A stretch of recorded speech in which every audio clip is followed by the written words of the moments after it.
Hello, gorgeous souls. Welcome to another episode of Heart and Soul.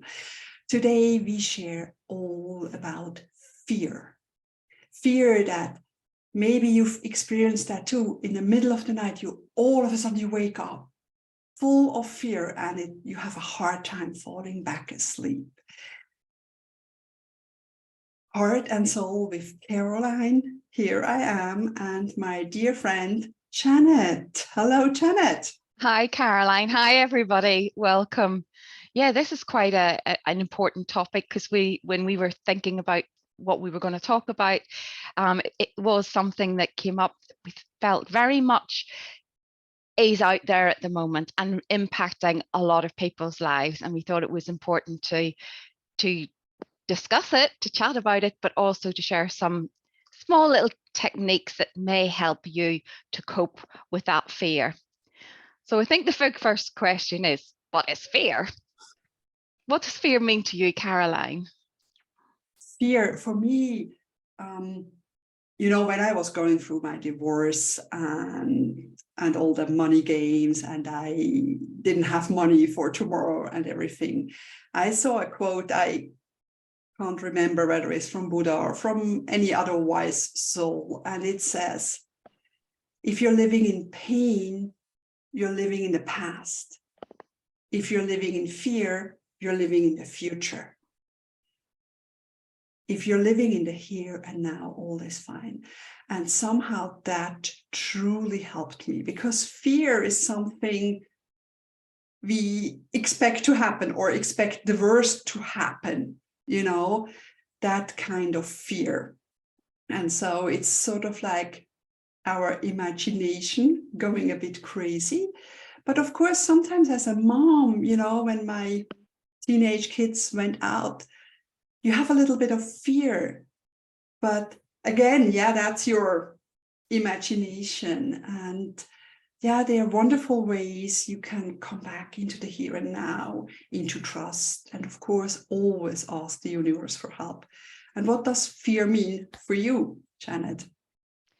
Well, there's sort of like, for me, this sort of feels like there's two parts, because from the head perspective, doing the NLP and things like that, the neuro-linguistic programming and hypnosis, it's often there's the rational fear that comes from having experienced a traumatic event that is then sort of ingrained in like almost your DNA, that you're concerned that is going to happen again. So there's that aspect, and then there's the irrational fear, which is more then leads to phobias, and often that's a learned fear. So like maybe from a parent example, maybe you've got a parent who can't stand spiders, that completely freaks out at spiders, because this is a fear quite a few people have. And it's normally, you've learned that as a child when you've heard a parent going, oh, it's a spider, and you've taken that on board. So, but it's not a fear. You've not actually had any traumatic event involving spiders. It just is something that you've then taken on board. So there's those type of fears. And then there's I think when you go back, what fear in some regards is there ingrained in us for our protection. And that is a good fear, because that is a protection fear. And that goes right back to our early primitive survival mode. And that's where the fight and flight, and sometimes the other one is freeze, comes in. And that's where, if you feel that feeling of there's impending harm and potential death threat, your body responds. And that's a body response where you'll find like your heart rate goes up, you're pumped with adrenaline, cortisol, bells. There's so much, and that's that fight and flight mode. And that goes back to sort of feeling that, wow, I need to either run away because there's a beast chasing me, or I need to fight. So that's where the flight and fight comes from. And but we've still got that on board, and that's still part of our makeup. But the world has changed, and there's so much we've taken on board that, as you sort of say, worrying about the future, fear about the future. And I think sort of in the current environment in the world, that is very prevalent. And following obviously what has happened with the pandemic, that has triggered a lot more people with what's going on with financial crisis and just the world the way it is at the moment. What do you think? I love your explanations, and grateful.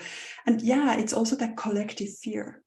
As an empath, I know sometimes you don't know where the fear is coming from because you weren't even thinking, but all of a sudden you have that fear in your heart palpitation, shivering, feeling sick to your stomach, everything. And that's the collective fear many of us take on, even for people who feel they're moderately safe or feel good in life. And all of a sudden they, you talk with someone and they see everything gray, and then you sort of pick on that fear.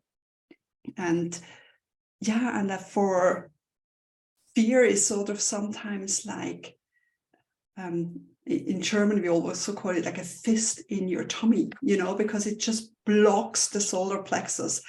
And then it's just like, and of course, then you feel sick, you can't breathe because it's in the center, it's just underneath your rib cage there.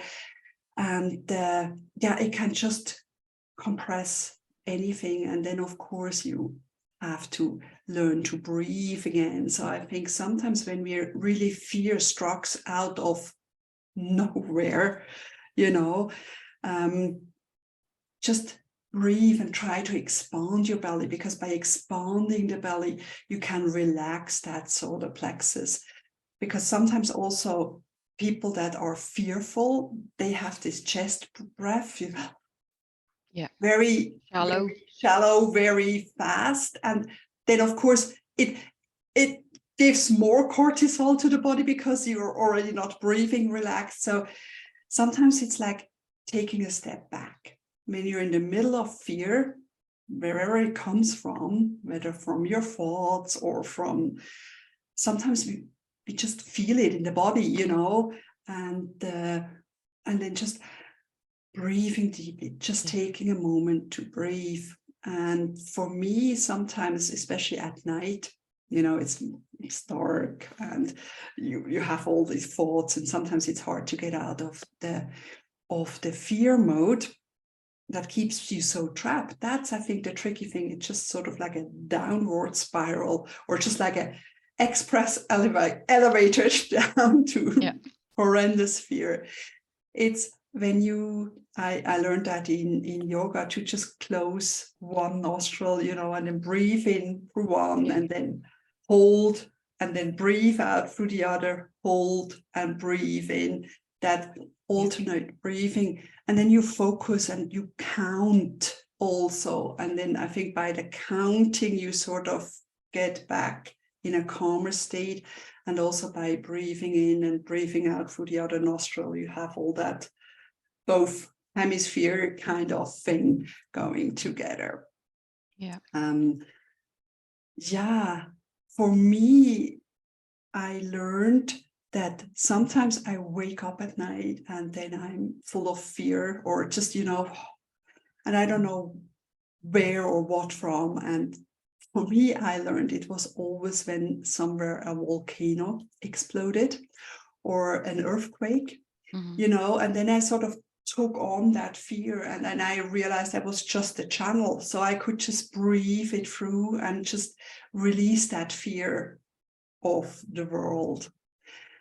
Have you ever felt fear? I mean, you had life-threatening fear, when there was a reason and everything. So I must admit, yes, I have been very known to be fearful of life on many levels. I mean, certainly more recently, leaving what I consider to be the safety of the Swiss Alps, where our life there was very safe. We never had to worry about anything. We could go out and leave the door open.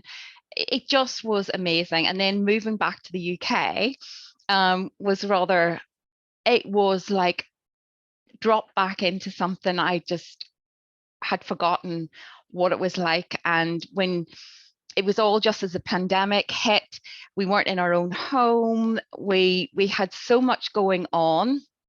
And then as well, there was all the fear of that. And as an empath as well, we all felt that was going on, the fear around the COVID. And then it was also for me as well, listening to the news was also what was going on, and not feeling safe, really not feeling safe. And it's, you know, taken a long time now. We're in our own home. I've now got a lovely garden, and working with you, as I said, helped me to get through that. And it was a constant fear. And obviously then your body's in fear mode, you're creating more adrenaline, the stress hormone, you know, it has a big impact on your body. And, you know, I feel for me now having the garden, because nature is a very healing and therapeutic place and helps to relieve that fear. Certainly for me, that's a space for me that I find, and I know you do too, Caroline, that being in nature. So having the garden, and for me now, what I like to do is if I'm feeling fearful, I mean, I might do a meditation, just a short one, but just to sort of like get myself back into balance, because you mentioned there the chakras, and to me it's the root chakra. For me was very important to have that sense of security and stability, so working on that to clear that as part of the energy clearing process was really important. And something I like to do is sometimes I like to go outside in my bare feet and just walk on the grass or stand on the grass in the garden to feel that grounding, that connection back to earth, to mother nature, to Gaia, and feel that energy then coming back into my body. And it just helps me to feel then connected. You know, again, on a soul level, that's really important, that, you know, there's so much going on, fear on media, and there's so much right now. And it's keeping it into our presence, isn't it? And every time you listen to the news, which I try not to now, and I would suggest if you're an empath like us, Caroline's going the same thing, don't listen, because all it's just doing is making that worse, creating more and more fear. And we as empaths, and particularly light workers, I think one of our key roles here on the earth in our human experience is to get our vibration back into a good place, our soul back into a good place, where we're vibrating a good energy to sort of dissipate that fear. And so we need to be in a good place ourselves. And Caroline, I know that you do so much, you know, for yourself, for your clients as well, to get back to that sort of, that almost, it's like you can step away, protect yourself, and do the work on yourself, and it has that ripple effect. Do you agree? Absolutely. It's always a lead by example. And I mean, if we want more peace in the world, start within. You know, if we want less fear, start within. It all starts with ourselves, you know. And yeah, so what I usually do when fear strikes, like you, grounding. I mean, especially when I'm maybe a bit nervous, you know, when I have an interview or something, then I always take time in nature to just breathe and come back to myself. It's sort of like an instant release, you know. If I have, I mean, my dog walks in the morning, help me to just come back to myself. So nature, absolutely best always, and barefoot on mossy ground is just like, oh. And you can feel it. It just sort of goes out of your system, and you feel that instant calm. Also, you can ask Archangel Michael to help you cut the cords, because it's sort of like fear is sort of like a web, you know, and you can constantly cut them. And of course, like you said, shielding. I usually use pink light because it's very loving, but you can do it with sort of like that blue, like Archangel Michael blue, you know, dark blue around you, sort of like a shield. Have that around you, so fear doesn't have an easy way to go. And definitely no more news, no more bad things. And sometimes it's also people that bring up Yes. fear or worry us so much that, yeah, sometimes it's not a healthy relationship. Just be aware of what situations, what places, what people might Trigger. just bring not the nice energy, you know, sort of bring you back to fear, you know. And yes, grounding and shielding, and what also helps, it's everything that brings you back to your body, like grounding. I often touch my heart, you know, sort of that's my go-to thing. Just touch your heart and take in a deep breath. And just come back to your heart and keep breathing. And just by touching your heart, you're instantly calmer, you're instantly more within yourself. Yes. Because with fear, you're always out there. And it's sort of bring it back to yourself, to your body. And then I have sort of like a mantra: I am safe right here, right now. You know, sort of not thinking about the bill I have to pay in 2-3 days, but right here, right now, I am safe.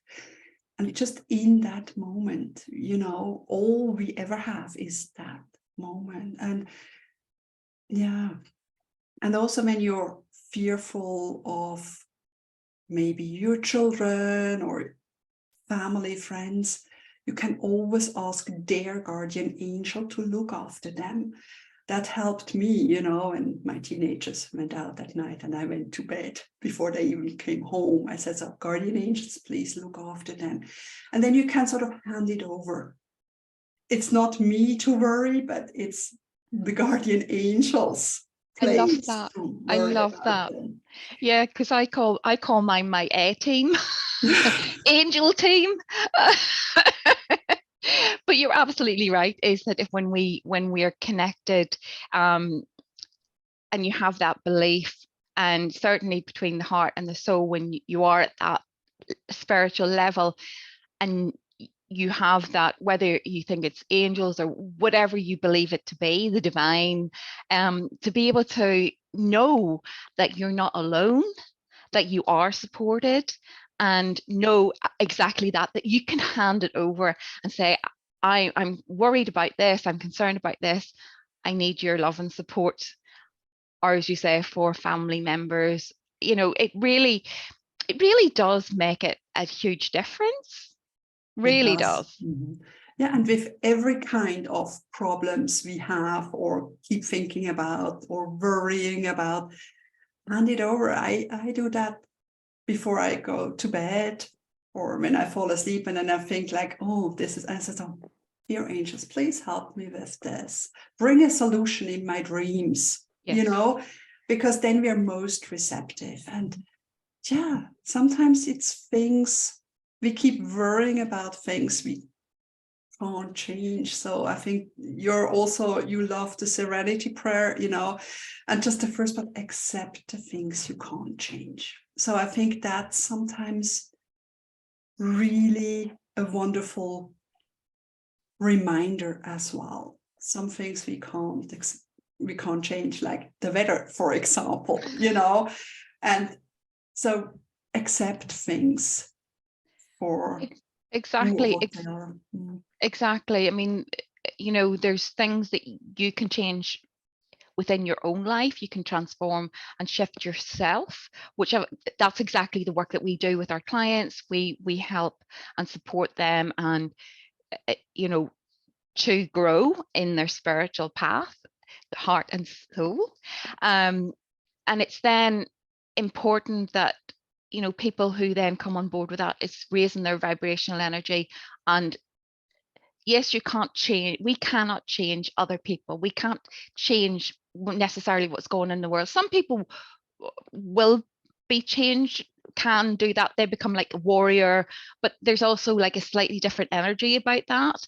And for us as healers and empaths and light workers, we want to keep our energy at a certain level, the more healing energetic frequency that, and it does, I firmly believe that enough of us doing this, we will create the difference in the world. And when you go out into the world, when you're in a better place, it does then affect other people.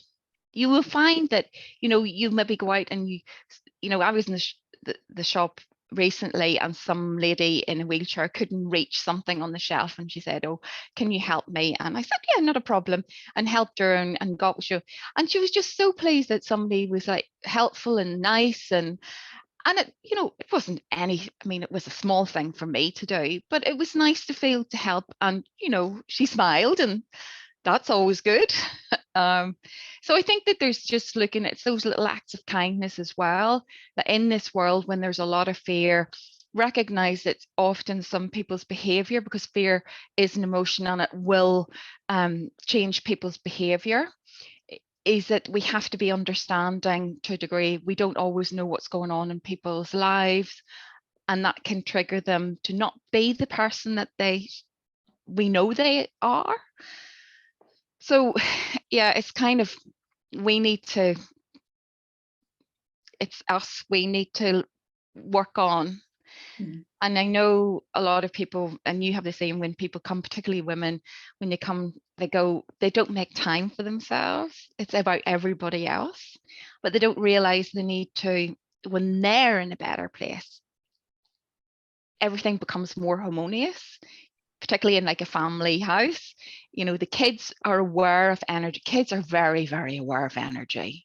Even little ones, babies, they feel the energy in a room and they react on that.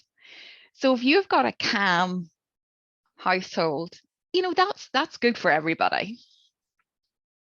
Yeah, and you bring that. It's you can bring the calm and the peace, stress-free area. It's, of course, we pick it up as empaths, so we really need to look after ourselves, so we're in that good energy. And like you said, it's a complete ripple effect. It's sort of one person smiles and you can smile at 5 people, and then the 5 people can smile again. It's like the sun going up, and bringing that sunshine to the world, and that light and that love, that heart and that soul. And I also know that when we are in fear, we are disconnected to our heart and disconnected to our soul.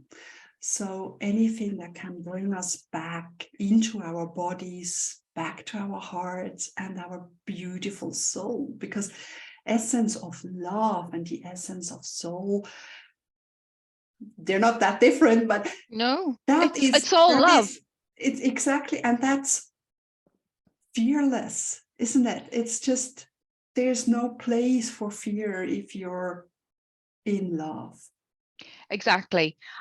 But then on being human, we have to, of course, realize that each of us are on our own journey. And as part of humanity, we sometimes fall back into beliefs or into feelings.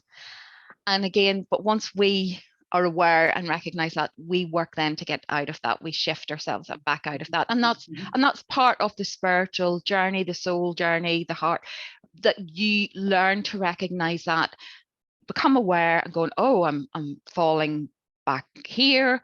I need to then do this to get back to this part. And it is an ongoing process. I mean, we watch and these people just seem to be, everything's perfect and they're just so always aligned. Kind of doesn't work like that. It is a bit of a up and down. It is. And I mean, years ago, starting my journey, and I thought, okay, now I got on the flow, it's all good. It takes that, and be gentle and kind with yourself, because we're only human and we're here, and it's not wrong Don't get me wrong. It's not wrong to experience fear and feel fear, and all the emotions are here to teach us something. You know, it's such as when we feel fear, then we can say, oh, we are not in the present moment. So we can then find ways, tools like we shared before, to come back into the here and now, our heart and soul, and take a deep breath and start again from there. And all our feelings and thoughts are here to truly tell us something, like our body, you know, when you have pain, you rest that part, or things like this. It's just indicators on where you are. And for me, they're not bad feelings or good feelings. They're just feelings. It's us who put a label on them.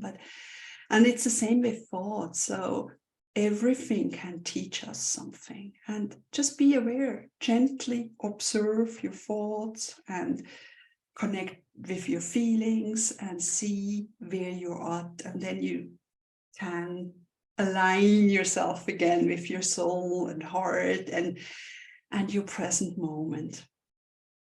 Exactly. I totally agree with you there, Caroline, that it's always about coming back to who you are. Mm-hmm. And you know, we've shared some different ways that you can do that. I mean, obviously when you work with people, there's a whole lot, you've got a whole lot more tools in there. You know, I have a few myself. You know, it's and people will work with different things will feel right for them, and it's just having that one thing that just brings you back to feeling that being safe. Because I just feel right now, as I said, you know, there's so much going on in the world. A lot of us are feeling it, a lot of us are being impacted by it. It feels that, you know, there's so much of the world, people were spiraling back down to that fear mode, this constant fear. And it is being sort of, you know, it is growing because of what's going on and how the media is sharing it. So it is important for those, step away and come back to yourself, and come back to who you are, and heart and soul, the essence, the truth of you. The truth of you is you're here. You know, we believe that, you know, we're here from a higher realm, come down to have an earth experience. And as part of that, it's a learning, it's almost like a schooling where we have to learn things. And as part of that, then this is our spiritual growth. It so is, absolutely perfectly said. And if you have any more questions or questions specific to fears, or love to get to know us more or how we work, I mean, we have the links to our pages and also our website. So please get in contact with us, leave a comment, anything. We love to support you on your journey. And I am human. I have fearful thoughts and feelings. So it's all normal. So just take a deep breath and rest.